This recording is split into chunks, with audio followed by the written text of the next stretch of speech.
Chapitre 1. Confluence et destin croisé. L'année 1772.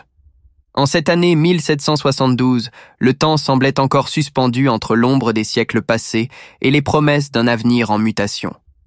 L'aube s'étirait paresseusement sur les collines du Lyonnais, et les brumes matinales, épaisses comme des voiles de mousseline humide, s'élevaient doucement de la surface argentée de la Saône. Elles se déchiraient par endroits, sous l'élan des rayons d'un soleil encore timide, dévoilant par fragments le miroitement tranquille du fleuve. Sur ce miroir mouvant avançait une modeste embarcation, une simple plate de bois, usée par le temps, les intempéries et les voyages, dont les planches gémissaient sous l'effort régulier des avirons. Chaque coup de rame résonnait faiblement comme une respiration, accompagnant la lente progression du bateau vers Lyon. À bord se trouvait la famille Juillet. Louis, le père, un homme d'une trentaine d'années, robuste, aux traits burinés par les travaux des moulins et la rudesse de la campagne beaujolaise, dirigeait l'embarcation avec calme et détermination. À ses côtés, sa femme, discrète, le regard fixé tantôt sur l'eau, tantôt sur l'horizon, serrait contre elle le plus jeune de leurs enfants, tandis que les aînés, fascinés par le mouvement des eaux, scrutaient les rives comme s'ils s'ouvraient à un monde nouveau. Chaque souffle de vent, chaque craquement du bois semblait annoncer le début d'une vie différente, pleine d'incertitude mais aussi d'espérance. Leur destination était le faubourg de Saint-Irénée, niché au bas de la colline, entre les ombres ancestrales des vestiges romains et l'animation laborieuse de la cité. Là, un avenir s'offrait à eux.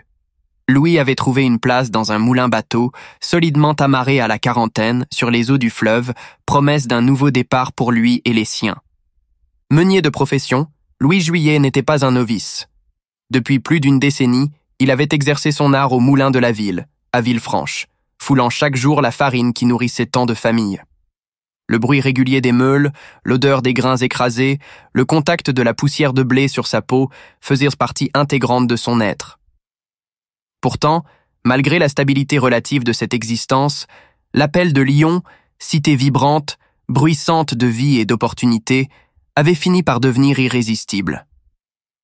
Dans cette métropole en expansion, où la soierie attirait les marchands d'Europe et où les ponts sur le Rhône et la Saône reliaient sans cesse hommes, idées et marchandises, il voyait la chance d'offrir à sa famille une existence meilleure.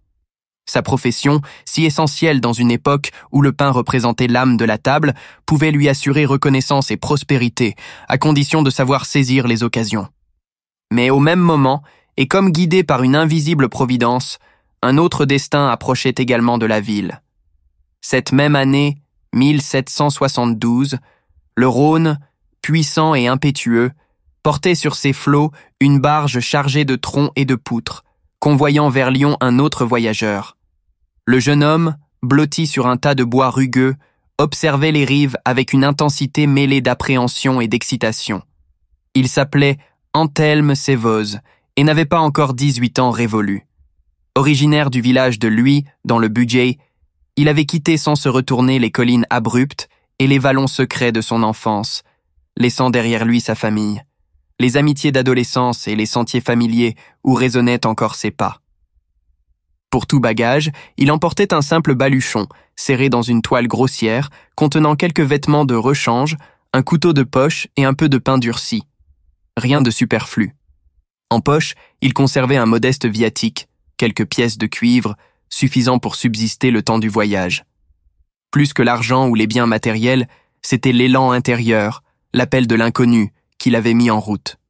L'aventure, promesse enivrante et vertigineuse, l'attirait irrésistiblement vers cette grande bourgade de Lyon, dont il avait entendu vanter le dynamisme commercial, les ateliers bruissants, les marchés grouillants et la vie trépidante. Comme Louis Juillet, Anthelme allait travailler avec l'eau, par l'eau et pour l'eau. Mais son chemin, plus incertain, ne le conduisait pas à moudre le blé. Il se destinait à un moulin à foulon, là où la force hydraulique, inlassable et puissante, frappait et transformait les étoffes, rendant aux draps leur souplesse et leur solidité. Il savait qu'il trouverait là un rude apprentissage, mais il était prêt à endurer la fatigue des bras et la rudesse des maîtres pour forger sa place. Ainsi, par ces deux voies maritimes millénaires, les fleuves avaient pris en charge le destin de deux familles encore étrangères l'une à l'autre. La Saône portait les Juillets, le Rhône guidait Anthelme, et tous convergeaient vers Lyon, cette ville des confluences, où l'histoire personnelle de chacun se mêlait toujours à celle des autres. Dans cette cité, carrefour de routes et de destins, se jouait l'avenir de milliers d'âmes en quête de subsistance, de reconnaissance ou d'élévation. Une similitude profonde, presque mystérieuse, unissait déjà les familles Juillet et Sévoz. Toutes deux partagèrent des principes solides, transmis comme une loi immuable, le respect inconditionnel de la famille, l'attachement aux racines et aux ancêtres, une foi encore très ancrée dans les pratiques religieuses, et surtout la conviction que le travail, même rude et parfois ingrat, possédait une valeur rédemptrice et épanouissante. Dans leur univers, le pain quotidien, fruit du moulin et du four, n'était pas seulement une nécessité, il était le symbole du lien entre l'effort humain et la générosité de la nature. Et au cœur de cette harmonie à venir, un point commun essentiel brillait comme un signe avant-coureur, l'eau et le moulin. L'eau, source de vie, de mouvement et d'inspiration, qui avait porté leurs embarcations respectives. Le moulin, symbole de transformation, de persévérance et de subsistance, qui représentait à lui seul le pont entre l'homme et la nature. Tout semblait indiquer que ces existences, venues de contrées différentes mais animées de la même force intérieure, finiraient par se croiser, s'influencer et peut-être s'unir dans un même destin. Le pouvoir de la cité des eaux. Lyon, cette métropole millénaire, n'a-t-elle pas toujours semblé destinée à régner au confluent des eaux comme un cœur battant irrigué par deux artères puissantes? Depuis les origines, elle repose là, au point exact où le Rhône majestueux, torrentueux, imprévisible et parfois redouté, vient enlacer la Saône plus douce, plus paisible, plus familière, et où leur union engendre une force nouvelle. Ce mariage de deux fleuves n'est pas qu'un accident géographique. Il a façonné l'âme d'une cité, lui insufflant son caractère ambivalent, tantôt fougueux et impétueux comme le Rhône, tantôt réfléchi et secret comme la Saône. La ville aux deux fleuves fut, dès les premiers temps, un lieu d'accueil et de convergence. Les hommes y sont venus non seulement pour y travailler, échanger et commercer, mais aussi pour y bâtir leurs existences, y enraciner leur lignée et façonner leur avenir. Les quais, les ports et les passages sont devenus autant de scènes où s'entremêlaient leurs ambitions, leurs rivalités et leurs alliances. Chaque jour, dans cette cité confluence, se tissait une immense tapisserie de destins entrecroisés, où chaque fil, celui du batelier, de l'artisan, du marchand, du voyageur, du soldat ou du pèlerin, trouvait sa place dans le motif collectif. Lyon s'imposa très tôt comme un aimant irrésistible, attirant à elle les talents, les richesses et les rêves venus de toutes les régions. Sa position stratégique, au croisement des routes terrestres et fluviales, en fit l'un des plus grands nœuds d'échange d'Europe. Ici, l'eau n'était pas seulement un élément vital, elle était une route, une promesse et une puissance. Dans ses entrailles et sur ses rives, Lyon a vu se développer toute une constellation de métiers d'eau qui ont façonné son identité profonde. Les bateliers, silhouettes trapues et vigoureuses, rythmèrent la navigation de leurs champs rauques, répercutés par l'écho des collines. Les conducteurs de coches d'eau, véritables ancêtres de nos transports publics, reliaient inlassablement les bourgs et les paroisses, permettant aux hommes et aux nouvelles de circuler. Les passeurs de bacs, figures incontournables des passages quotidiens, assuraient la continuité des échanges entre les deux rives, veillant à ce que le flot des hommes, des bêtes et des marchandises ne s'interrompe jamais. Et que dire des pêcheurs? Leurs filets, levés à l'aube dans la brume, nourrissaient la cité entière et faisaient vivre des familles entières. Par leur présence constante et par leur rôle indispensable, ils incarnaient l'intime dépendance de Lyon à l'égard de ses fleuves. Chaque paroisse bordant l'eau possédait autrefois un ou plusieurs ports, véritables microcosmes spécialisés comme autant de poumons dans ce grand organisme vivant. À Vèze, par exemple, résonnait le bruit assourdissant des marteaux et des scies. Le quartier s'était fait une réputation pour sa construction navale. Les chantiers fourmillaient d'ouvriers, taillant, ajustant et assemblant les planches pour donner naissance à de nouvelles embarcations. Ailleurs, d'autres ports s'illustraient par le commerce des vins, le transport du bois ou encore l'accueil des lourdes barques chargées de pierres. Ces passages flottants, les bacs, constituaient une infrastructure vitale, sans laquelle le commerce n'aurait pu prospérer. Leur exploitation n'était pas laissée au hasard. Les édits royaux, minutieux et implacables, réglementaient tout avec une précision presque obsessionnelle.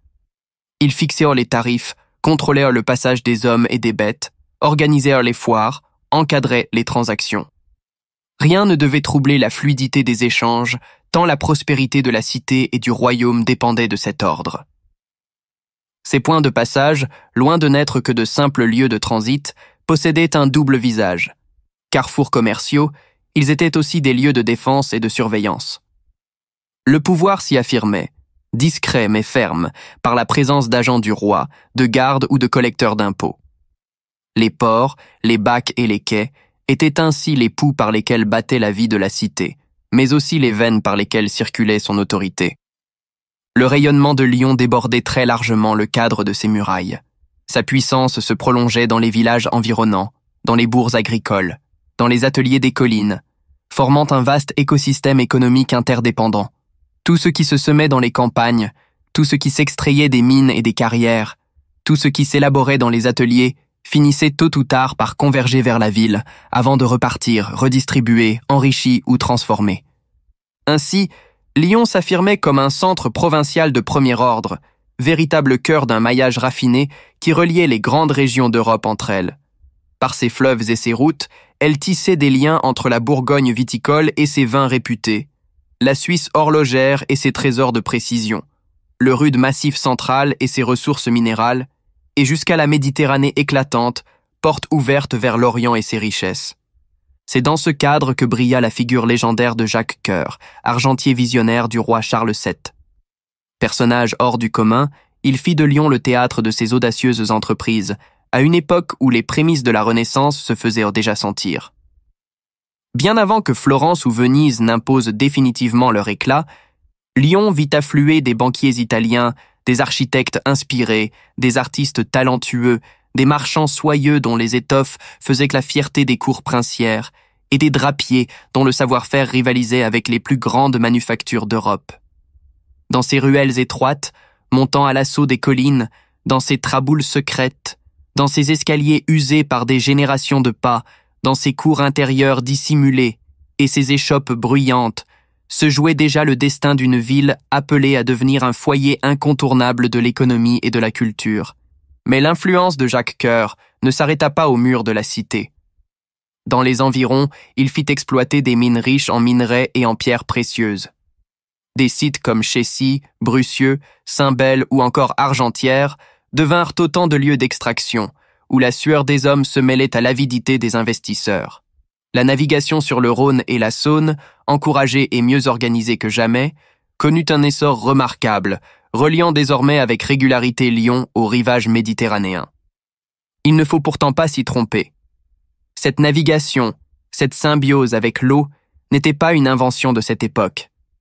Elle plongeait ses racines bien plus loin encore. Dès l'Antiquité, les nautes, corporations d'hommes voués au fleuve, avaient codifié les usages et transmis les traditions. Les Romains eux-mêmes avaient reconnu dans Lyon une capitale fluviale, un centre où l'eau n'était pas seulement transport, mais force, autorité et symbole. Lyon était, et reste encore, une cité des eaux. Ces deux fleuves, parfois dociles, parfois menaçants, furent toujours à la fois ses protecteurs et ses juges.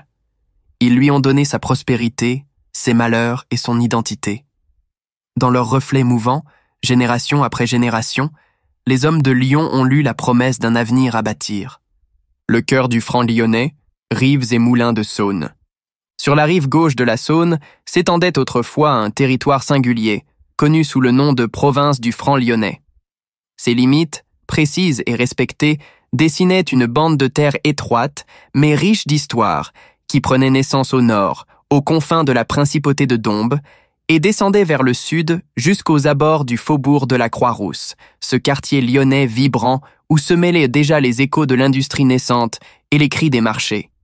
C'était un domaine façonné par l'eau et par le temps, un paysage dont chaque pli, chaque méandre, chaque coteau racontait une histoire que les siècles avaient stratifiée.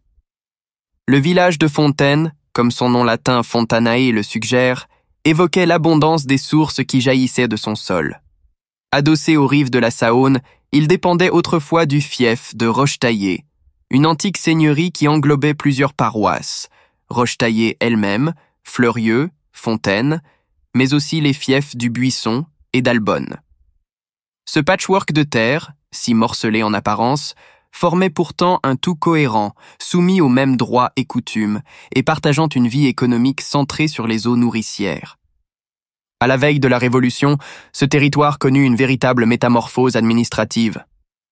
La commune originelle de Fontaine donna naissance à de nouvelles entités, Cailloux-sur-Fontaine et Fontaine, bientôt suivies de Saint-Martin-de-Fontaine. Mais cette recomposition n'était pas figée. En 1850, Saint-Martin-de-Fontaine fut elle-même scindée, donnant naissance à deux communes distinctes, Saint-Martin et Fontaine-sur-Saône. Ainsi, le paysage communal du franc lyonnais se fragmenta peu à peu, comme pour refléter la diversité des hameaux, des usages et des traditions locales. C'est dans ce contexte que l'on distinguait jadis Fontaine-Saint-Martin et Fontaine-du-Bas. Cette dernière tirait sa vitalité d'un port établi à un endroit stratégique, l'estuaire du ruisseau d'Aillon. Son nom, mystérieux et évocateur, viendrait du parler populaire. Les habitants disaient de ce ruisseau qu'il avait « Aillon », une expression locale qui, bien qu'énigmatique, suggérait son cours capricieux, sinueux, et peut-être sa force insidieuse. L'Aillon prenait sa source à la chapelle Notre-Dame, près de Cailloux-sur-Fontaine, où jaillissait la source du Pionnet, avant de se jeter dans la Saône. De nos jours, on le connaît sous le nom de ruisseau des Vosges, mais autrefois, avec ses affluents, le Pionnet et le Paluet, il animait de ses eaux une myriade de moulins, véritables poumons économiques de la région. Ces moulins, modestes ou puissants, formaient un réseau vital. Ils transformaient le grain, broyaient les fruits oléagineux, actionnaient des marteaux pour le métal ou fournissaient l'énergie nécessaire aux papetiers. Ils étaient le cœur battant des villages, rythmant la vie quotidienne au bruit des meules, aux odeurs de farine, aux éclats de voix des meuniers et de leurs commis. À Cailloux-sur-Fontaine, on érigea en 1807 le Moulin des Prolières, œuvre du sieur Ray, marquant une nouvelle étape de production et d'adaptation aux besoins modernes. Non loin, le Moulin du Batou, consacré à la précieuse production d'huile, fut rebâti vers 1830, preuve que l'ingéniosité des hommes suivait sans cesse les exigences du temps. Plus ancien encore, le moulin de Falavier, rattaché au fief d'Albonne, se dressait jadis au lieu-dit du Trèves-aux-Raies. Ses vestiges disparurent au XVIIIe siècle, mais sa mémoire subsiste dans les chartes et les récits. À Fontaine-Saint-Martin, le patrimoine hydraulique plongeait ses racines au plus profond du Moyen-Âge. Le moulin de la Terrasse, attesté dès les actes de 1201 et 1202, portait la signature d'Étienne de Rochetaillé. Sa roue, alors mue par les eaux de l'Aillon, tournait depuis plus de 7 siècles. Plus loin, le moulin de David, né au XIVe siècle dans un vallon ombragé dominé par le hameau du même nom, survécut au siècle pour être rebaptisé en 2005 Soliman Pacha, hommage singulier à une figure légendaire qui liait l'Orient à ses terres lyonnaises. Plus bas dans la vallée, les deux moulins du Buisson répondaient aux besoins du fief. Le moulin des Molières, dit encore moulin du Dessus, vit le jour en 1672 sous l'impulsion de Thomas Rougier, seigneur du Buisson. De main en main, il passa ensuite au sieur Volet, puis à la famille Thiolia. Ce moulin travaillait en complémentarité avec le petit moulin, ou moulin du Bas, créant une synergie ingénieuse. L'un prenait le relais de l'autre, assurant une continuité dans la production. Le petit moulin au mur vénérable existe encore aujourd'hui. Exploité successivement par les Thiolia puis les Châtanais, il demeure un témoin silencieux de siècles d'activité. Sur la Saône même s'éleva une réalisation remarquable. Le moulin Odette, construit en 1836 par la famille Thioliat, ultime grand moulin bâti dans la région. Avec sa turbine massive, solidement ancrée dans la pierre, il symbolisait la transition vers une ère industrielle. Transformé en une élégante demeure bourgeoise, baptisée Gandelin, il conserve encore aujourd'hui le prestige de ses origines. Déjà, en 1736, un certain Louis Perrault, meunier ingénieux, avait imaginé de détourner habilement le Paluet, affluent de l'Aillon, pour actionner un moulin à Rochetaillé, preuve que la créativité hydraulique ne cessait de renouveler ses lieux. Le petit moulin, ou moulin de David, était quant à lui déjà mentionné en 1435, car il alimentait en énergie le moulin à papier de Jacques Coeur, ce grand argentier visionnaire du roi, dans la paroisse de Rochetaillé. Ce fait illustre l'importance économique de ces installations bien avant l'époque moderne.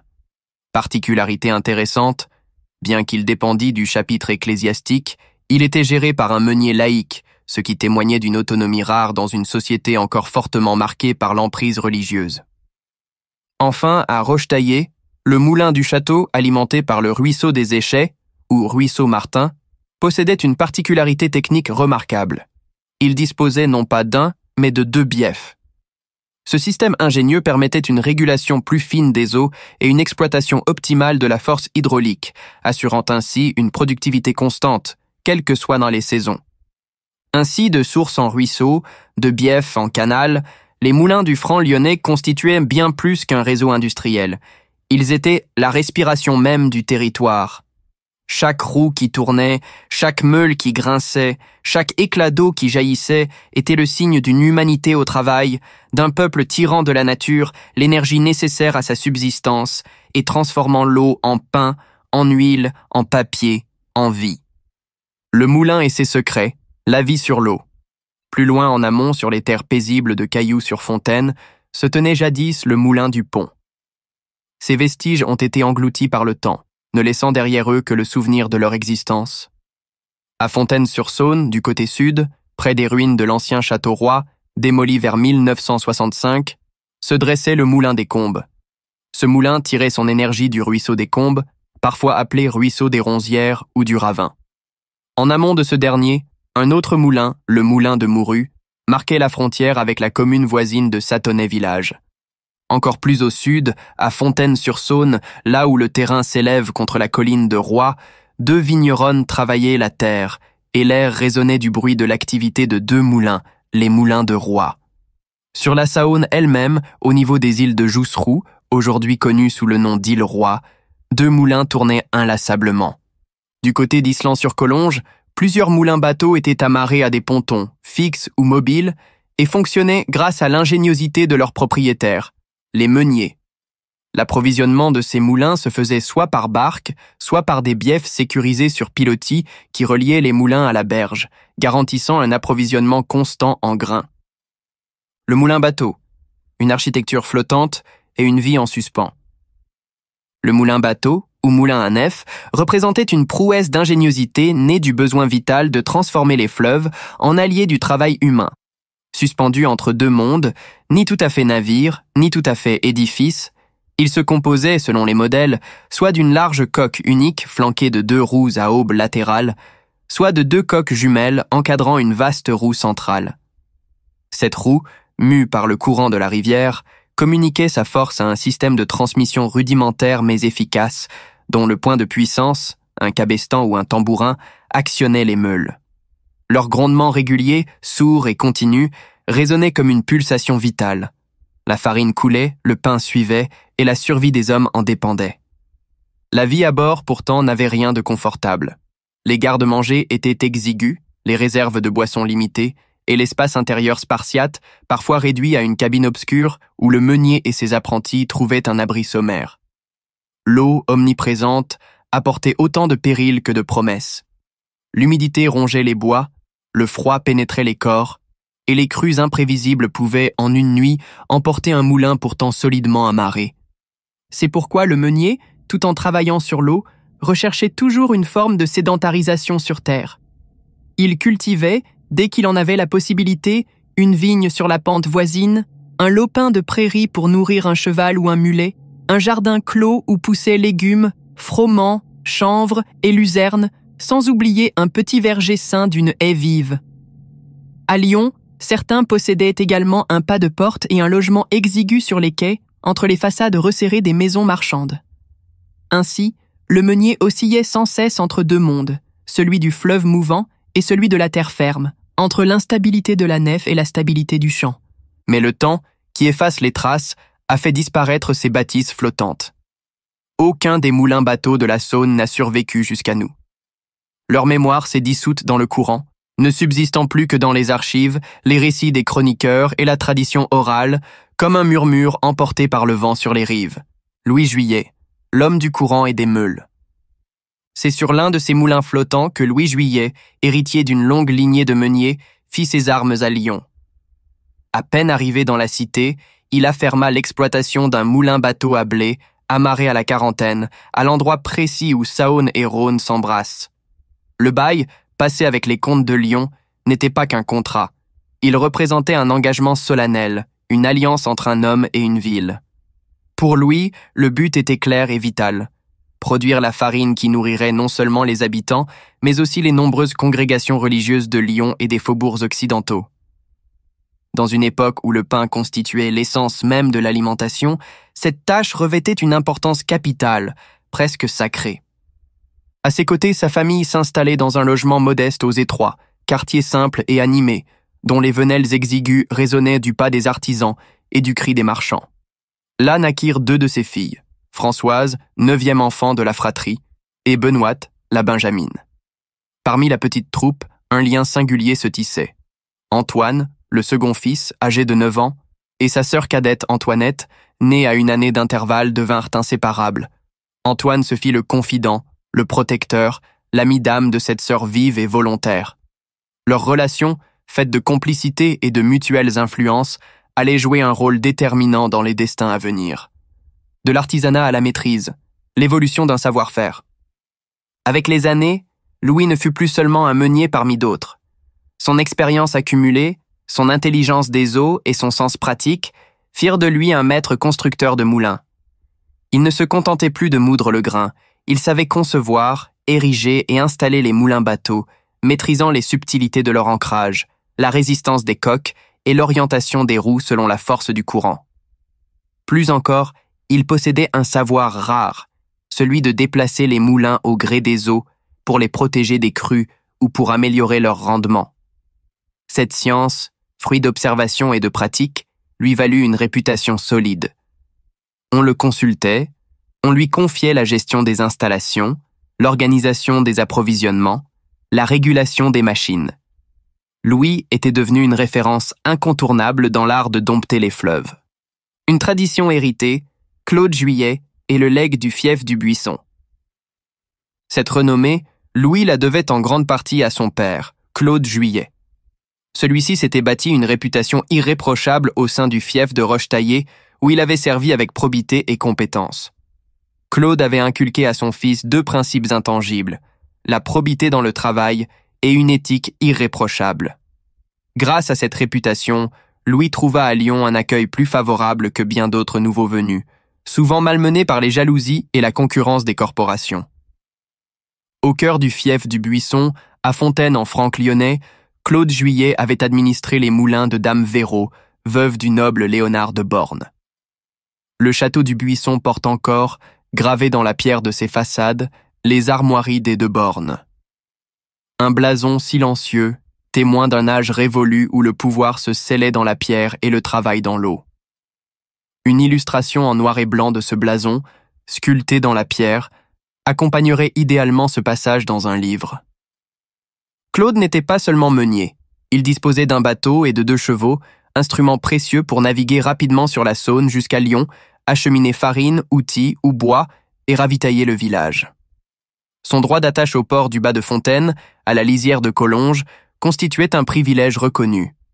Il pouvait également accoster sur l'autre rive, en province du Lyonnais, preuve de la confiance accordée à son rôle. Le 24 juin 1732, jour de la Saint-Jean d'été, Claude prit en fermage les 2 moulins du château du Buisson, charge qu'il assuma jusqu'au 23 juin 1750. 18 années d'un labeur incessant, rythmé par le bruit des meules et les caprices des eaux. Dans ce cadre, Claude et son épouse, Antoinette Geneste, virent naître 7 enfants. Parmi eux, Louis, qui deviendrait l'ancêtre direct d'un destin hors du commun, celui de Joseph Sève, le futur Soliman Pacha, figure majeure de l'Égypte du XIXe siècle. Les frères de l'eau et du blé, Aimé et Jean Juillet. Les frères de Claude, Aimé et Jean, suivaient la même voie que leur aîné, comme si le destin de la famille Juillet s'était naturellement inscrit dans le froissement des meules et le grondement régulier des fleuves. Tous 2 étaient devenus meuniers à leur tour, héritant non seulement du savoir-faire transmis de génération en génération, mais aussi d'une intime connaissance de la batellerie, cette science des eaux sans laquelle nul moulin-bateau n'aurait pu fonctionner. Leur vie se déployait dans un espace précis, le secteur d'Iceland, non loin de Collonges, là où la Saône dessinait des courbes hospitalières et où le courant offrait une énergie constante et exploitable. C'est dans ces eaux qu'Aimé et Jean prirent chacun la responsabilité de moulins-bateaux dédiés à la mouture du blé, poursuivant ainsi le labeur immémorial de transformer le grain en farine, denrée essentielle à la survie quotidienne des villages et des faubourgs lyonnais. Ces moulins flottants, qui rythmaient le passage des jours et des saisons, étaient bien plus que de simples installations économiques. Ils constituaient un patrimoine vivant, une part de l'identité même des rives de Saône. Le départ de l'Huisse, l'appel de l'horizon. En cette année 1772, au cœur du petit bourg de Luy, accroché comme un nid d'aigle à la pointe sud du Bugey, l'air était chargé d'une tension inhabituelle. Le village, d'ordinaire rythmé par les sonneries de cloches, le murmure des fontaines et le va-et-vient des charrettes, vibrait ce jour-là d'une effervescence contenue. Car l'un des siens, Anthelme Sévoz, préparait son départ. C'était un grand moment, presque un rite de passage que toute la famille ressentait intensément. On s'affairait autour de lui, chacun apportant son aide, une parole, un geste, un outil ou un linge à glisser dans le maigre baluchon. Dans ces instants, le poids du quotidien semblait suspendu et le temps lui-même retenait son souffle. Le port de Grosselet, partagé entre son village natal et les communes voisines, bruissait d'une activité incessante. Anthelme, debout au bord de l'eau, laissa courir son regard sur le spectacle familier, mais toujours impressionnant du Rhône. De lourds chalands de bois descendaient la rivière, leurs coques gonflées de troncs venus des montagnes, tandis que d'autres embarcations, obstinées, luttaient à la remontée, allées à force de cordage et de chevaux de halage. Les cris des bateliers, les claquements de fouets, le fracas des cordages contre les bollards, tout cela formait une symphonie rude et majestueuse qui résonnait dans la poitrine du jeune homme comme un appel irrépressible. Depuis son enfance, il avait rêvé devant ce ballet fluvial. Ces bateaux chargés de pierres, de bois précieux ou d'animaux, filant vers des destinations lointaines, nourrissaient ses songes d'horizons à conquérir. Là, au pied de la montagne, c'était la majesté brute de l'eau qui dominait, force indomptable, parfois crainte, toujours respectée. Mais à mesure que le Rhône s'élargissait en gagnant la plaine, il semblait s'assagir, comme pour mieux se préparer à son union avec sa grande alliée, la Saône. Anthelme savait que de Lyon, où les deux fleuves s'unissaient, naissait une puissance nouvelle. Le courant poursuivait son chemin jusqu'aux terres salées de Camargue pour s'abandonner enfin, languissant, dans l'immensité bleutée de la Méditerranée. Cette vision, il la portait en lui comme une métaphore de sa propre vie à venir. Quitter la montagne étroite, descendre vers la plaine, rejoindre l'océan des possibles. Le village de Lhuys avait toujours été tourné vers le Rhône. C'était un village de marchands et de bateliers où les fortunes se faisaient et se défaisaient au rythme des cargaisons. Ici, le fleuve n'était pas seulement un paysage, il était une voie royale, un fil conducteur qui liait les hommes de ce terroir aux grandes cités marchandes depuis des siècles. Anthelme s'inscrivait donc dans une tradition ancienne, mais il voulait l'élever à une ambition nouvelle, non plus se contenter de suivre la rivière, mais se laisser porter jusqu'aux portes d'un avenir plus vaste. C'est sous l'influence discrète mais décisive du curé Joseph Henry, vicaire de Lhuys, qu'Anthelme prit une décision audacieuse. Pour mieux s'intégrer à la ville, il allait transformer son nom. Une modification légère mais riche de sens. Le O de Sévoz devint E, et le Z final fut supprimé. Ainsi naquit le nom de Sévet. Plus sobre, plus élégant, moins marqué par l'accent provincial. Un nom qu'il jugeait moderne, digne de figurer dans les registres de la ville, digne de s'élever à la hauteur de ses ambitions. Le curé, complice de cette subtile métamorphose, avait lui-même signé l'acte de baptême qui la légitimait, scellant ce passage de l'enfance à l'âge adulte par un symbole discret mais puissant. Anthelme, à 18 ans à peine, brûlait d'entrer dans ce lion dont il avait tant entendu parler. Là, d'autres bugistes s'étaient déjà établis, formant une communauté soudée qui savait tendre la main aux nouveaux venus. Les familles Sévoz, Ducard, Baudet, Lindrare, autant de noms connus dans son pays, déjà implantés dans la grande ville. Cette solidarité était pour lui une garantie. Il n'y serait pas seul, il y trouverait des repères et peut-être des appuis. Pourtant, ce départ était aussi un arrachement. Anthelme s'apprêtait à laisser derrière lui sa mère, Catherine Baudet, veuve depuis 1763. Son père n'était plus, et depuis 10 ans déjà, le fardeau de la maisonnée reposait sur ses épaules. Catherine avait su élever seule ses enfants grâce à son courage, soutenu parfois par son frère Antoine Baudet, surnommé le Turc, pour sa vigueur et sa stature imposante, hérité de leur père, le robuste Benoît Baudet. Chaque enfant, dès qu'il en avait l'âge, devait contribuer à l'équilibre fragile du foyer. Envoyer un fils en apprentissage représentait toujours un sacrifice, une bouche en moins pour nourrir, certes, mais aussi une paire de bras en moins pour les champs et les travaux saisonniers. Le départ d'Anthelme signifiait une perte réelle, un manque à gagner pour la maison. Son apprentissage, il l'avait accompli chez un chapelier de Lagnieu. Il y avait appris avec rapidité et sérieux les bases d'un métier artisanal. Mais très vite, il avait compris que cette voie n'était pas la sienne. L'atelier, confiné et poussiéreux, ne pouvait contenir son énergie ni sa soif d'horizon.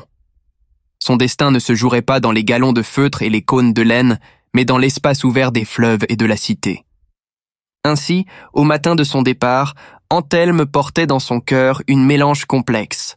La tristesse de quitter ceux qu'il aimait, la dette qu'il sentait envers sa mère et ses cadets, mais aussi la flamme ardente d'une ambition irrépressible. Ce double sentiment, la douleur de l'arrachement et l'exaltation de la conquête, allait devenir la force motrice de sa vie. C'était moins un adieu qu'un serment silencieux. Il reviendrait, plus fort, plus riche, capable d'aider les siens et d'honorer la mémoire de son père disparu. Le nouveau départ d'Anthelme. Le 26 juillet 1754, dans le modeste village de Lhuys, était né Anthelme Sévoz, bientôt Sève. 18 années plus tard, le jeune homme, ardent et déjà trempé par l'école de la vie, foulait pour la première fois le pavé lyonnais, ces dalles inégales qui portèrent les pas de milliers d'âmes venues de toute la France et d'au-delà. Sa silhouette, encore juvénile mais solidement bâtie, trahissait la vigueur de celui qui avait grandi dans la rudesse des campagnes du Bugey. On disait de lui qu'il était teigneux, mais au sens noble du terme, une volonté farouche, une ténacité qui faisait reculer les obstacles. Le corps solide, l'esprit alerte, il s'avançait vers l'inconnu sans crainte, avec cette conviction intime que la vie se conquiert, qu'elle ne se subit pas. Il refusait catégoriquement de s'enliser dans une existence terne, cantonnée à un métier de survie. Pourtant, ses premiers pas dans la ville passèrent par une boutique modeste de la rue de la Barre, au cœur de Lyon. Ses proches, restés au pays, avaient insisté. Il fallait un point de chute, une stabilité, une main tendue pour amorcer l'intégration. Anthelme se présenta donc à un artisan local qui, sensible à l'ardeur du garçon, lui offrit son appui. L'accueil fut plus que professionnel. On lui céda un petit logement sous les toits, une mansarde exiguë où le froid s'infiltrait l'hiver et où la chaleur s'accumulait l'été. Mais pour Anthelme, ce réduit n'était pas une contrainte. Il y voyait déjà un sanctuaire, le premier jalon d'une vie nouvelle. L'adaptation fut rapide, presque fulgurante. Sa jovialité, héritée des veillées villageoises, lui ouvrait les portes des amitiés. Anthelme riait volontiers, plaisantait avec ses camarades d'atelier, et cette bonne humeur communicative gommait ses maladresses de provincial fraîchement débarqué. Cette énergie, presque solaire, le portait sans relâche. Il apprenait, observait, imitait, s'inspirait. Chaque métier croisé dans les ruelles, tisserand, tondeur de draps, maître tailleur, maçon, charpentier, batelier, éveillait en lui une curiosité ardente. Car Anthelme ne voyait pas seulement la ville comme un lieu d'accueil. Il l'apercevait comme une échelle sociale à gravir. Les boutiques, les ateliers, les chantiers bruissèrent d'exemples, des hommes partis de rien, petits maîtres artisans, fournisseurs des riches bourgeois, avaient su bâtir, à force de labeur et d'ingéniosité, de véritables réussites. Beaucoup étaient d'anciens roturiers, parfois fils de paysans, qui, par leur travail, s'étaient hissés jusqu'à côtoyer ces notables d'une noblesse nouvelle. Anthelme, en les observant, forgeait son propre rêve, Pourquoi pas lui? Pourquoi ne deviendrait-il pas, lui aussi, un bâtisseur de fortune et de renommée? Mais plus encore que la ville, c'était le fleuve qui l'ensorcelait, le Rhône. Celui qu'il connaissait déjà, dans sa version montagnarde, sauvage, torrentueux, qu'il avait tant de fois contemplé à Groslay, prenait ici une nouvelle dimension. Dès que son travail était terminé, Anthelme se laissait happer par les quais. Là, il errait, fasciné, suivant du regard le balai incessant des moulins flottants amarrés aux rives, dont les roues tournaient avec constance. Autour d'eux, une multitude de barques et d'embarcations animait le paysage. Bateaux de pêche rentrant chargés de filets, bateaux lavoirs où des femmes s'affairaient en chantant, coches d'eau transportant des voyageurs, radeaux croulant sous le bois de flottage, sans oublier les barques agiles des passeurs qui reliaient sans relâche une rive à l'autre. Pour Anthelme, ce spectacle était une révélation. Dans ce Rhône, il retrouvait une image de lui-même. En amont, dans son Bugey natal, il avait connu le fleuve impétueux, presque violent, indomptable. Ici, il le voyait s'assagir, s'élargir, devenir majestueux et serein avant de se jeter dans les bras de la Saône. Mais il savait aussi ses caprices, ses crues soudaines, ses débordements destructeurs. Ce mélange de fougue et de sagesse, de générosité et de menace, lui semblait être le miroir exact de sa propre nature. Il était ce Rhône, bouillonnant mais plein de promesses, imprévisible mais fertile. De cette contemplation naquit une ambition ardente. Conquérir Lyon comme le Rhône conquérait les plaines, avancer malgré les obstacles, se frayer un chemin vers la lumière. Plus qu'un simple provincial en apprentissage, Anthelme devenait un homme en marche vers son destin. Le développement de Lyon, une cité en mutation. À la fin du XVIIIe siècle, Lyon n'était plus seulement une ville commerçante et industrieuse, elle devenait une métropole en pleine métamorphose, bouillonnante, ambitieuse, avide d'espace et de modernité.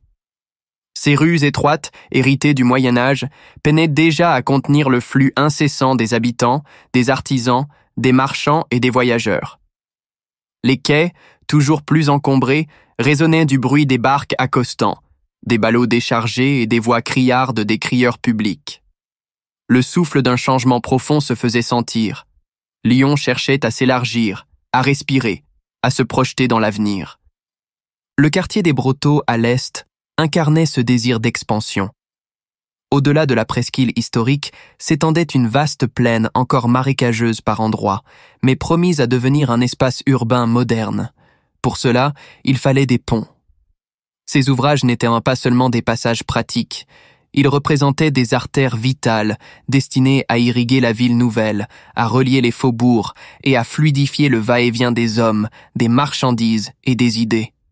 Mais le Rhône, allié autant qu'ennemi, imposait ses conditions. Ce fleuve, qui apportait richesse et mouvement, pouvait aussi devenir un monstre destructeur, débordant de son lit, engloutissant berges et maisons. Il fallait donc renforcer les rives du côté de la Guillotière, aménager les berges, protéger les infrastructures. Les autorités locales et les financiers s'activaient. Partout, des transactions foncières s'échangeaient fiévreusement. On spéculait sur l'avenir de la ville, sur l'essor de ces nouveaux quartiers.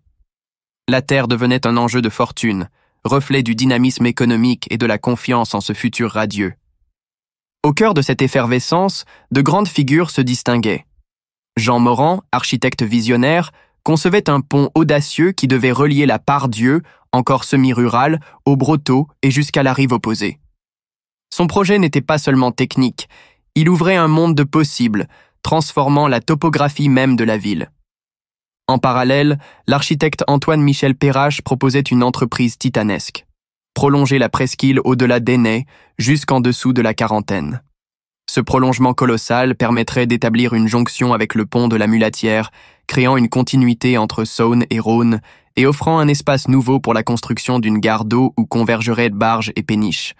Le projet, accueilli avec un mélange d'admiration et de scepticisme, fut finalement accepté.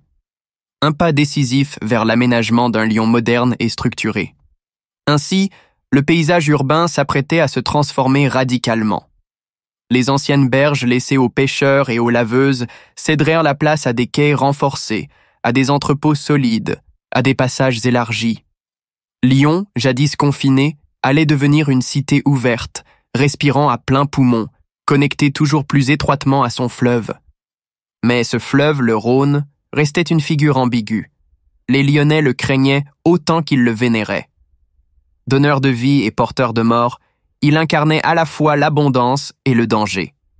Ses crues pouvaient détruire en quelques jours le travail de plusieurs années, emporter maisons, bêtes et récoltes. Mais sans lui, point de commerce florissant, point d'approvisionnement, point de rayonnement vers la Méditerranée. Car c'était bien cela. Lyon devait au Rhône sa prospérité méditerranéenne. Les barges descendant le fleuve apportèrent les richesses de Provence, d'Italie, d'Espagne, et en retour, la soie lyonnaise, les étoffes fines, les papiers et les produits manufacturés gagnaient Marseille, puis au-delà, l'Orient et ses marchés lointains. Ce monde méditerranéen, riche de cultures croisées, allait devenir le creuset d'un destin particulier, celui de Joseph Sève, le fils d'Anthelme. Car lorsque son père posa le pied à Lyon, son nom changea définitivement. Dans les registres paroissiaux, tous ses enfants furent inscrits sous ce patronyme simplifié, Sève. L'acte symbolisait un passage, presque une renaissance. L'ancien nom rural, marqué par son accent provincial, s'effaçait. Un nom plus sobre, plus urbain, s'imposait, prêt à s'inscrire dans l'histoire d'une cité en pleine mutation. Ainsi, alors que Lyon s'élargissait et se réinventait, une famille, les Sèves, entrait elle aussi dans une phase de transformation. Leurs existences se tissaient désormais dans les mailles mêmes de cette ville ambitieuse, portée par les fleuves et par les rêves de grandeur.